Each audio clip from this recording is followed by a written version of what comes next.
Sangat bersuka cita bisa menyampaikan kebenaran firman Tuhan pagi hari ini sebagai pesan Tuhan buat kita semua. Seberapa banyak yang siap dan bersuka cita akan firman Allah, bisa lambaikan tangan. Bolehkah kasih kemuliaan buat Tuhan kita yang luar biasa? Saya baru pulang, saya dan istri gitu ya, dan beberapa tim pemimpin baru pulang dari retreat Gembala Sinodal gitu ya, sinode hari Senin sampai hari Kamis kemarin.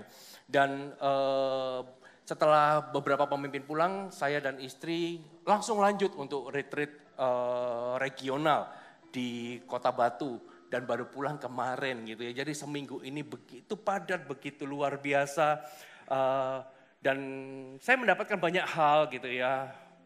Di retreat, khususnya di retreat Gembala kemarin, sinodal, seluruh gembala berkumpul, bukan hanya dari kota-kota, dari pulau-pulau, bahkan bangsa-bangsa, dari US, dari manapun kita semua berkumpul para gembala, dan kita di sana divaksin, Bapak Saudara. Gitu ya. Jadi setiap materi firman yang kami dengar itu bukan hanya membuat kami kuat, tapi juga membuat kami tahu nilai-nilai kebenaran sebagai seorang pemimpin dan gembala yang seharusnya. Kami divaksin supaya apa? Supaya kami satu visi, supaya kami ini hidup terus di dalam kebenaran. Pemimpin juga manusia, gembala juga manusia. Oleh sebab itu doakan para pemimpin, doakan kami juga sebagai gembala untuk terus hidup di dalam kebenaran. Karena seringkali saya sampaikan kepada jemaat apa yang sulit di dalam ministry bukan khotbah. Bagi saya khotbah itu gak sulit. Karena saya orangnya juga suka berkhotbah. Suka belajar begitu ya. Jadi buat saya khotbah itu nggak sulit. Yang sulit itu adalah menjaga hidup. Makanya kalau saya jadi hamba Tuhan, yang saya banggakan itu bukan saya bisa khotbah baik, bisa khotbah bagus. Tapi yang saya banggakan adalah sampai hari ini saya dan keluarga bisa menjaga hidup. Kayak gitu. Ini yang sulit. Makanya saya bisa berbesar hati, berbangga hati. Terima kasih Tuhan telah menjaga kami dan terima kasih buat jemaat telah mendoakan kami juga. Dan bulan ini kita memasuki tema yang begitu penting gitu ya, sebagai pesan Tuhan selama bulan Juli. Temanya adalah gembala berhati mulia dan jemaat berhati gembala. Ini tema kita selama bulan Juli gitu ya.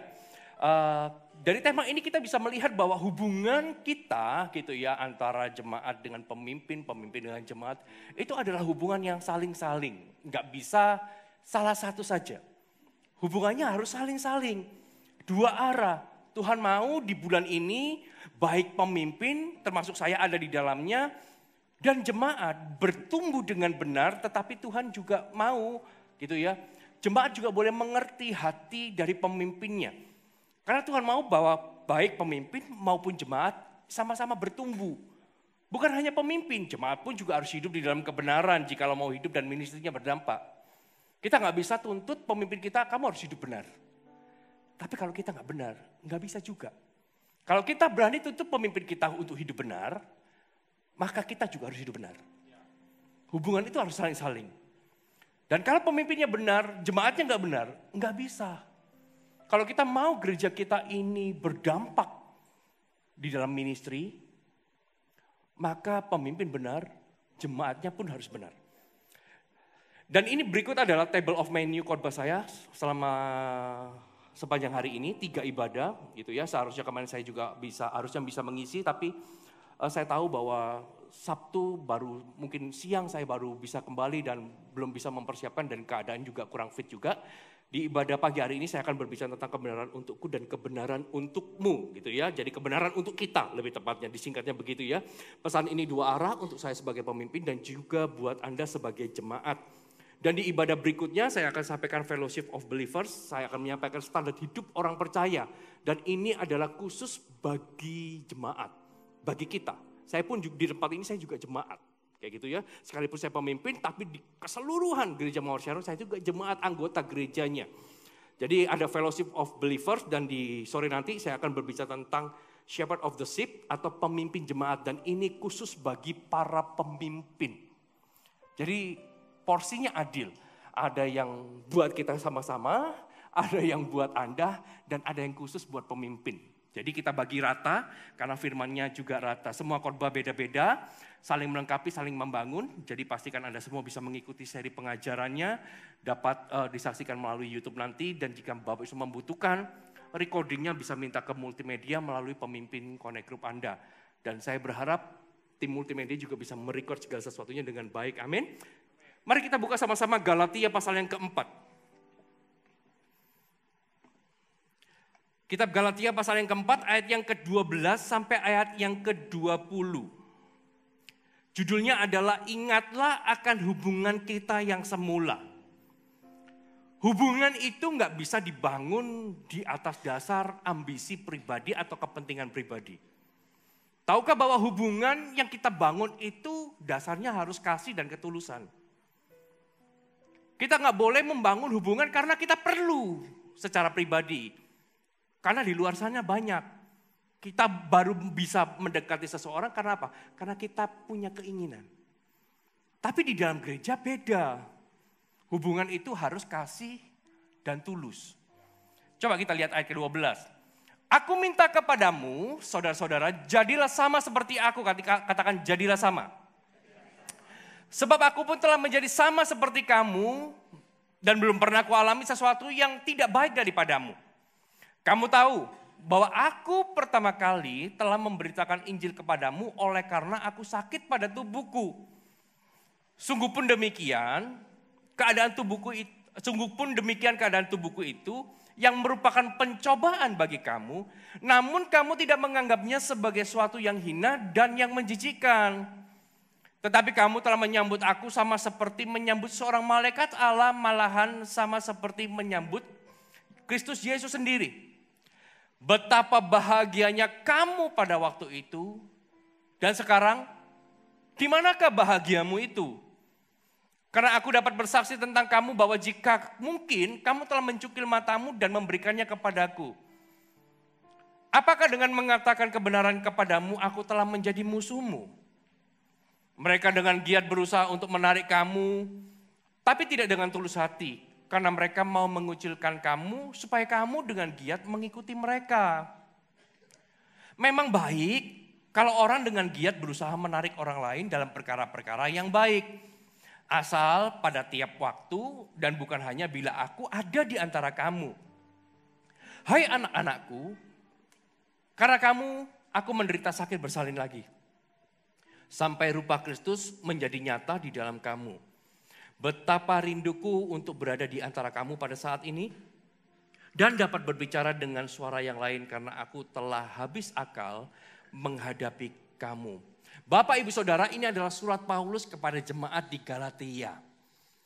Dan di dalam surat ini kita bisa melihat di satu sisi ada kasih Bapa kepada anaknya, tapi di satu sisi juga kita bisa melihat sebuah perasaan kecewa dari Paulus kepada jemaat di Galatia. Jemaat yang dirintisnya, jemaat yang dibangunnya. Dalam suratnya ini Paulus mengingatkan hubungan yang dibangun oleh Paulus kepada jemaat di Galatia adalah hubungan yang penuh dengan kasih dan penuh dengan ketulusan. Tetapi di dalam berjalannya waktu ternyata ketika Paulus pergi dari sana, ternyata hubungannya ini cuma basa-basi. Hubungannya berangsur-angsur hilang. Hubungannya hanya berdasarkan kalau Paulus ada, aku tak pura-pura mengasihi. Aku tak berubah. Tapi begitu Paulus pergi, dia kembali. Hubungannya nggak tulus. Kita harus membangun hubungan bukan atas dasar kepentingan kita pribadi, tapi atas dasar kasih dan ketulusan. Pada akhirnya orang itu akan tahu kita ini benar-benar mengasihi dan tulus, atau kita ini hanya basa-basi. Pada akhirnya akan tahu kok. Makanya kalau kita nggak mengasihi dengan tulus, pada akhirnya nanti orang tahu, ini kasihnya nggak tulus. Kasihnya cuma basa-basi, cuma yes man. Oh iya Pak, siap. Tapi nggak pernah dilakukan. Hanya ketika ada orang di depannya orangnya gitu ya, oh iya baik siap. Tapi nggak pernah dikerjakan. Ini Galatia. Coba ayat 12, saya akan baca ayat per ayat. Jadilah sama seperti aku sebab aku pun telah menjadi sama seperti kamu. Kata ini powerful. Dikatakan jadilah sama seperti aku sebab aku pun telah menjadi seperti kamu. Hubungan yang benar itu nggak boleh penuh dengan pura-pura. Jangan bangun hubungan hanya karena kita ini ingin ambil sesuatu dari dirinya.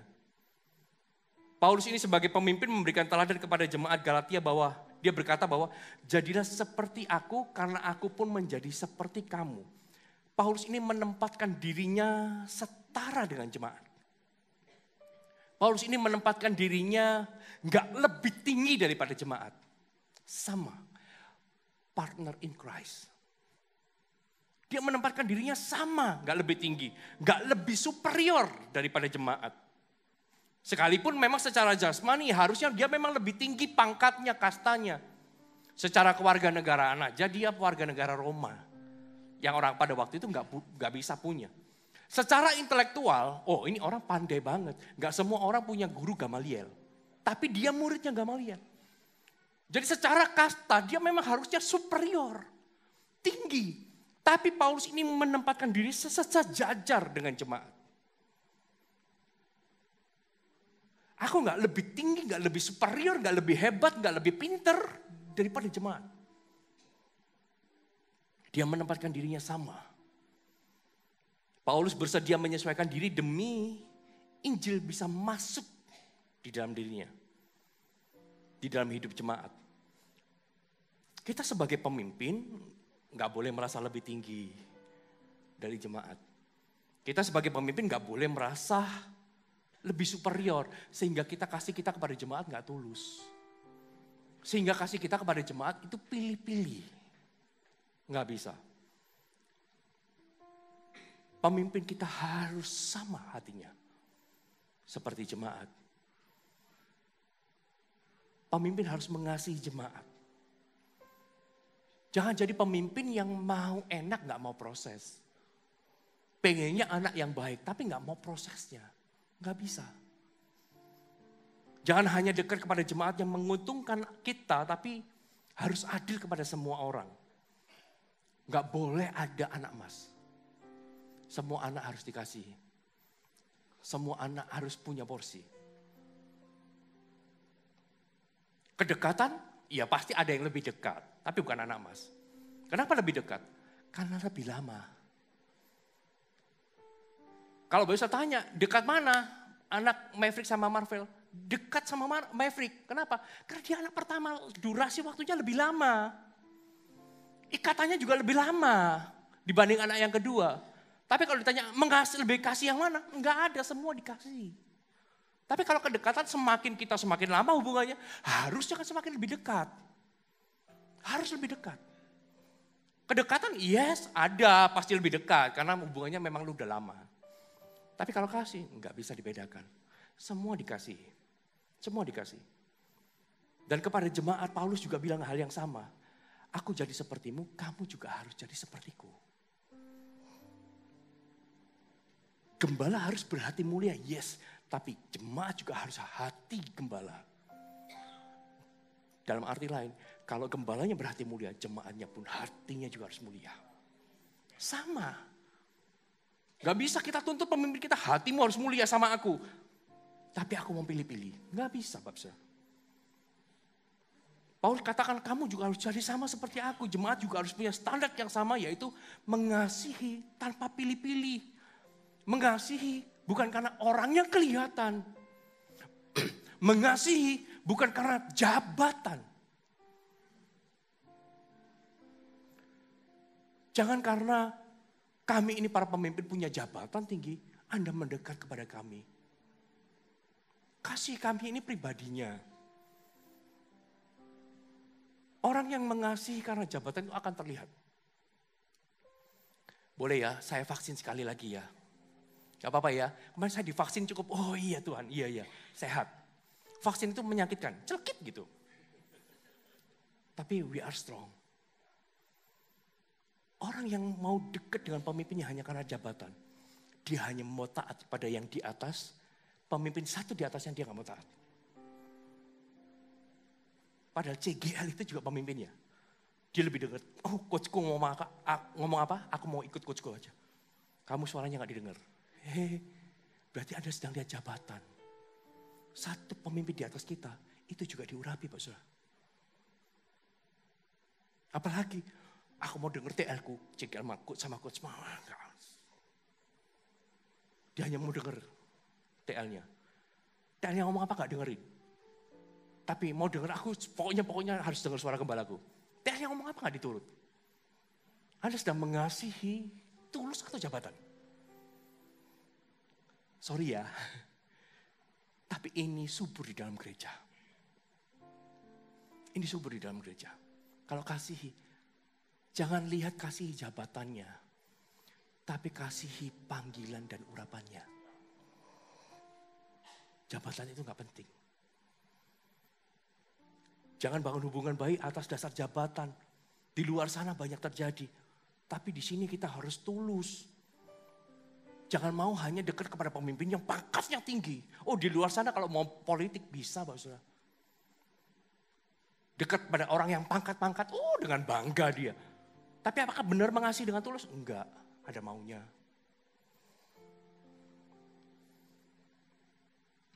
Paulus katakan, belum pernah kualami sesuatu yang baik. Dari sini saya garis bawahi. Artinya apa yang baik yang seharusnya dilakukan dengan hati yang benar atau motivasi yang benar, jangan dilakukan dengan hati yang salah atau motivasi yang salah. Hargai pemimpin bukan karena jabatan tapi panggilan dan urapan. Sama seperti Daud itu loh. Dia menghargai Saul bukan karena Saul itu jadi raja. Daud itu menghargai Saul karena karena Daud tahu bahwa ini orang yang diurapi oleh Samuel, pemimpin rohaninya, dan ini yang dipilih Tuhan. Jadi 2 layer di atas. Dia hargai itu. Daud menghargai Saul bukan karena dia punya kepentingan. Dia gak punya kepentingan. Dia gak punya kepentingan ambil jabatannya juga gak punya. Karena itu dibuktikan sama Daud ketika ia jadi raja. Kasihnya tetap sama Saul. Sama keluarganya, sama anak-anaknya. Tetap. Inilah tulus. Kasihnya tulus. Kalau satu kali nanti mungkin, ini gereja bukan gereja keluarga ya Pak. Saya mungkin sama istri sama keluarga gak jadi pemimpin di tempat ini. Kalau ketemu di jalan, disapa gak sih? Oh bukan gembala aku sudahan. Kasihi. Bahkan ketika mungkin pemimpin di atas Anda, multi terus berpisah satu dengan yang lain. Bukan berpisah sih. Ya sama-sama punya membangun lah ya. Apa? Multiplikasi, melahirkan gitu ya. Melahirkan itu berarti ada ikatan ya. Ya kita tetap harus menghargai pemimpinnya. Kasih kita tulus. Oh ya sekarang kan bukan pemimpinku ya buat apa? Enggak. Gereja kita enggak dibangun di atas dasar itu. Tapi kasih dan ketulusan. Jemaat harus bisa melihat bahwa semua pemimpin itu diurapi Tuhan. Saya diurapi, TL diurapi, coach, CGL, bahkan sponsor juga diurapi. Kalau Anda bisa menghargai saya, menghormati saya sebagai gembala, Anda juga harus dapat menghargai pemimpin-pemimpin di bawah saya. Begitu juga saya balik, kalau Bapak bisa menghargai CGL, satu di atas Anda, maka pemimpin 2, 3 di atas Anda, itu pun juga harus dihargai. Kita nggak minta penghormatan dari Anda berlebihan, enggak. Kita nggak minta. Nanti di khotbah saya ini ada. Coba ayat 13. Bisa masih bersama saya, amin? Ayat 13. Kamu tahu bahwa aku pertama kali memberitakan Injil kepadamu oleh karena suatu kelemahan di dalam tubuhku. Katakan kelemahan di dalam tubuhku. Dikatakan kamu tahu bahwa aku pertama kali telah memberitakan Injil kepadamu karena suatu kelemahan dalam tubuhku. Kita nggak boleh menjadikan kelemahan yang kita alami sebagai alat untuk mengambil keuntungan bagi diri sendiri. Ini nilai untuk saya dan untuk Anda, Bapak Ibu. Kita nggak boleh jadikan kelemahan yang kita alami sebagai alat mengambil keuntungan bagi diri sendiri. Tapi justru harus untuk memuliakan Tuhan. Paulus datang kepada jemaat Galatia dalam keadaan sakit, kelemahan tubuh. Tapi ini yang menarik. Dia datang dengan keadaan lemah, tapi pertama kali berjumpa dengan jemaat Galatia yang diberitakan itu Injil, bukan kelemahannya. Atau minta dikasihi, dikasihani. Enggak. Sekalipun kita lemah, gak boleh kepentingan kita yang diberitakan. Tapi Injil harus diberitakan. Ini Paulus luar biasa. Jangan jadikan kelemahan kita sebagai alasan untuk gak jadi berkat. Keseluruhan hidup kita ini harus jadi berkat. Kita nggak bisa pakai kelemahan kita itu untuk membenarkan kita melakukan dosa. aku kan lagi lemah, aku lagi butuh. Terus kita ceritakan kebutuhan kita. Enggak bisa. Sekalipun kita berada di dalam sebuah kebutuhan yang menekan kita. Itu enggak bisa kita gunakan sebagai alat untuk mengambil keuntungan. Pemimpin, ini dua arah. Pemimpin lagi ini ngomong sama jemaat, cuman pengen dikasihani. Janganlah. Ingat ya pemimpin, engkau gak punya milik pusaka, tapi Yesus milik pusakamu. Tapi jemaat juga. Jangan jadikan kelemahan itu supaya dikasihani terus. Supaya mengambil keuntungan. Jangan buat keadaan kita ini merasa bahwa kita ini harus terus diperhatikan terus. Gak bisa. Justru di dalam kelemahan, kuasa Tuhan sempurna. Kita harus ingat itu. Jangan jadikan kelemahan kita untuk alasan kita beroleh belas kasihan terus. Cari keuntungan, tapi justru pakai itu untuk Tuhan itu. Orang lain itu bisa melihat Yesus di dalam diri kita. Paulus itu kasih teladan, ini dua arah loh Bapak. Bukan cuma pemimpin loh. Tapi kepada jemaat juga. Kalau kita lemah, kesempatan beritakan Injil. Kesempatan untuk bertumbuh. Jangan buat orang itu mengasihani kita. Jangan. Apalagi kita pengen dikasihani supaya kita dapat keuntungan. Waduh, jangan. Jangan. Kita harus jadi pemimpin dan jemaat yang bertumbuh. Katakan amin. Coba ayat 14. Ayat 14. Sungguh pun demikian, keadaan tubuhku ini merupakan suatu cobaan bagimu. Ini kelemahannya Paulus diceritakan. Tapi bukan diceritakan pada saat dia datang, tapi diceritakan ketika dia sudah menang. Sungguh pun demikian keadaan tubuhku itu merupakan suatu cobaan bagimu. Namun kamu tidak menganggap rendah atau jijik. Tapi kamu telah menerima aku seperti seorang malaikat Allah. Bahkan seperti Kristus Yesus sendiri. Kasih dan ketaatan itu harus tulus. Jangan hanya karena kasihan. Kasih dan kasihan itu beda. Kasih itu harus tulus. Paulus ingatkan jemaat bahwa ketika pertama kali mereka datang, ketika pertama kali Paulus datang kepada mereka, ia dalam kondisi yang secara fisik lemah. Dia punya sakit, tapi demikian mereka nggak menganggap itu pemimpinku penyakitan. Enggak. Pemimpinku ini penuh kelemahan. Gak dilihat sama mereka, sama orang Galatia. Oh enggak apa-apa. Ada Paulus kan, oh enggak apa-apa. Biasalah, manusia itu kan punya kelemahan. Enggak apa-apa, biasa itu. Tapi begitu Paulusnya pergi, dibredeli. Ini loh kelemahannya pemimpinnya, ini loh. Langsung dioperasi. Di depan orang lain. Paulus ini lemahnya ini. Wah terus kelemahannya. Tapi di depan Paulus, oh enggak apa-apa. Manusia, darah dan daging.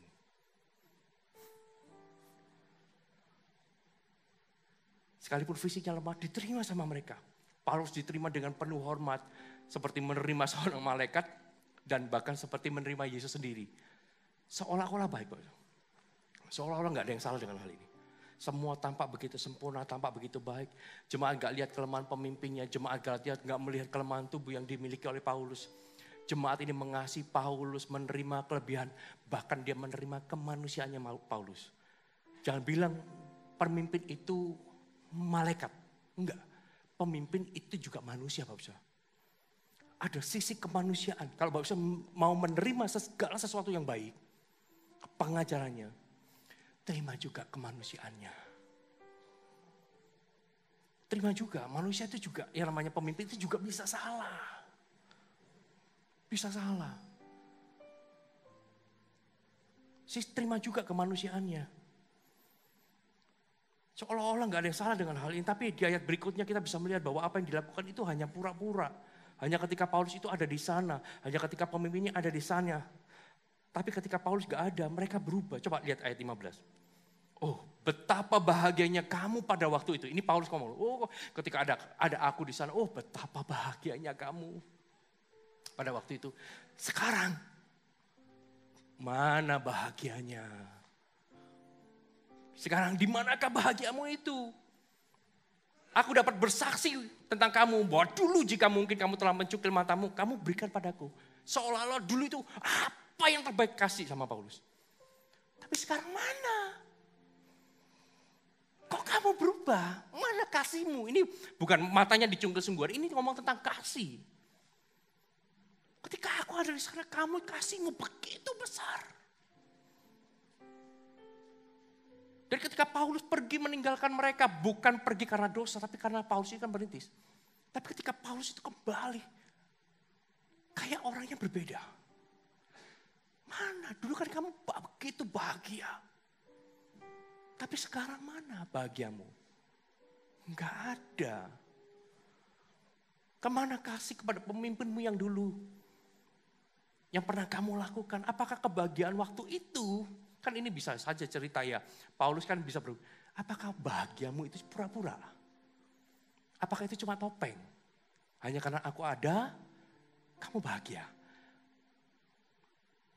Jadi kita ketemu orangnya, orangnya pergi. Gak bisa, besar. Kasih itu harus tulus. Pemimpin dan jemaat. Kita nggak boleh mengasihi hanya ketika orangnya ada. Kelihatan orangnya. Kita jangan jadi orang yang di depan bilang oke, tapi di belakang kita jatuhkan orang tersebut. Ini dua arah ya, saya juga sama. Saya kalau bilang sama jemaat A, di belakang nggak boleh bilang B. Tuhan jagain mulut saya. Tapi Anda pun juga sama. Kalau Anda bilang sama Cikiel, oke siap bos. Di belakang jangan kau hajar itu pemimpinmu. Pemimpin Kak Entos, Raiso Popo, Kak duwe pengalaman. Tapi depannya, ayo ini ya, oh siap. Oh di luar sana banyak, di sini gak ada. Yang percaya kasih kemuliaan buat Allah kita, haleluya. Jaga mulut kita. Kalau kita di tempat ini berkata, yes, aku mau lakukan. Ketika pemimpin gak ada, kita akan tetap lakukan. Kalaupun pemimpin gak kelihatan, malaikat Tuhan dan Tuhan mencatat apa yang Anda lakukan. Apa yang Anda lakukan di tempat tersembunyi juga Tuhan akan membalasnya kepada Anda. Itu firman Allah. Katakan amin. Paulus bisa melihat bahwa semua kebaikan yang dulu dilakukan gak ada lagi, hanya lewat begitu aja. Kemesraan itu gak boleh lewat begitu aja. Bisa. Hubungan itu harus terus dijaga. Ayat 16. Apakah dengan mengatakan kebenaran kepadamu, aku telah menjadi musuhmu? Hubungan antara pemimpin dan jemaat di atas dasar kebenaran yang artinya kebenaran firman Tuhan harus jadi hal yang mutlak untuk membangun, mengubahkan, dan menasihati. Pemimpin yang baik akan selalu memberi nilai kebenaran kepada jemaatnya. Termasuk pagi hari ini, vaksinnya sakit. Tapi kalau dari tempat ini, you are strong. Vaksinnya sakit. Vaksin itu gak enak. Tapi hanya anak kecil yang setahu saya, gak tahu lagi. Hanya anak kecil yang takut vaksin. Takut jarum suntik. Tapi kalau orang dewasa, kan gak takut. Ada yang takut suntik gak? Ayo.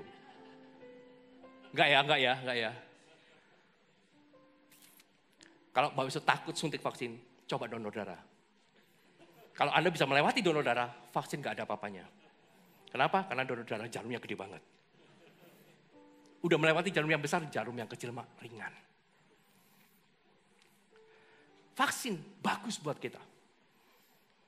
Pemimpin harus selalu memberikan nilai kebenaran firman Tuhan di dalam hidup jemaatnya. Harus berani bicara godly value. Nilai kerajaan Allah, nilai Tuhan. Sekalipun itu mungkin menyakitkan. Sekalipun itu mungkin tidak menyenangkan di dalam hati. Bahkan sekalipun itu kita harus ngomong kepada pemimpin yang ada di bawah kita. Harus. Pemimpin yang gak berani ajarkan kebenaran nilai firman Tuhan, maka anaknya akan liar. Akan liar. Pemimpin itu harus kuat nilai dan kebenaran dalam hidupnya dulu, baru jemaatnya akan hidup di dalam covering dari kekudusan. Tapi ini juga bukan hanya pemimpin, Bapak Saudara. Tapi ini juga berbicara kita sebagai jemaat.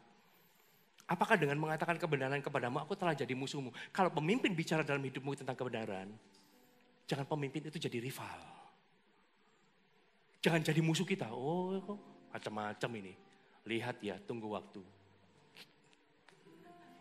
Janganlah.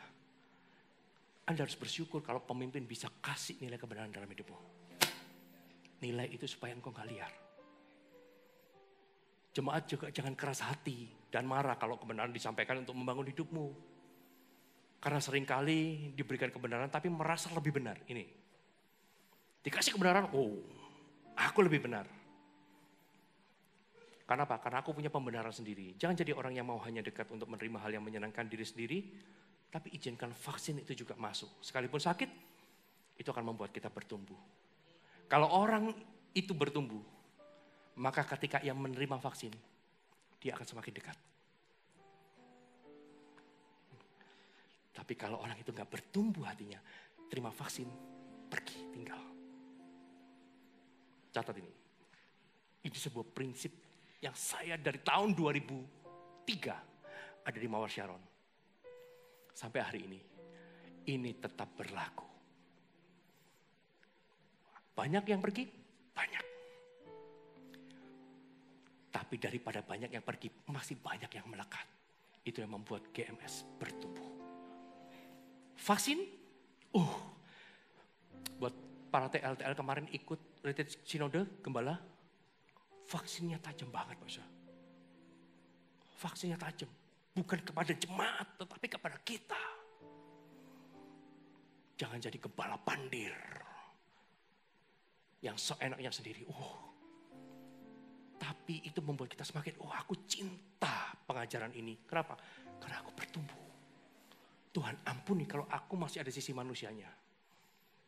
Sampai aku pulang ke rumah Bapak pun pasti masih ada sisi manusianya. Paling enggak sisi manusianya tambah hari tambah menipis.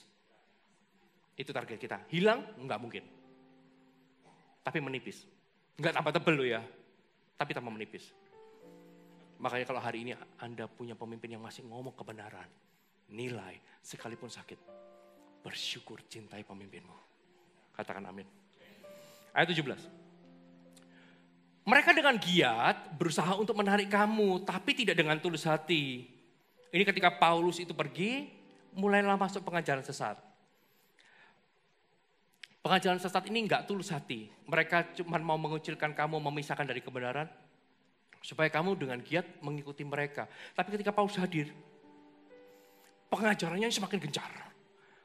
Tapi begitu Paulus pergi. Terus begitu. Paulus menjelaskan motif pengajar palsu. Mereka berusaha menarik perhatian jemaat, tetapi bukan dengan maksud baik. Tujuan mereka adalah memisahkan jemaat dari Paulus dan Injil yang benar, agar jemaat itu jadi pengikut mereka.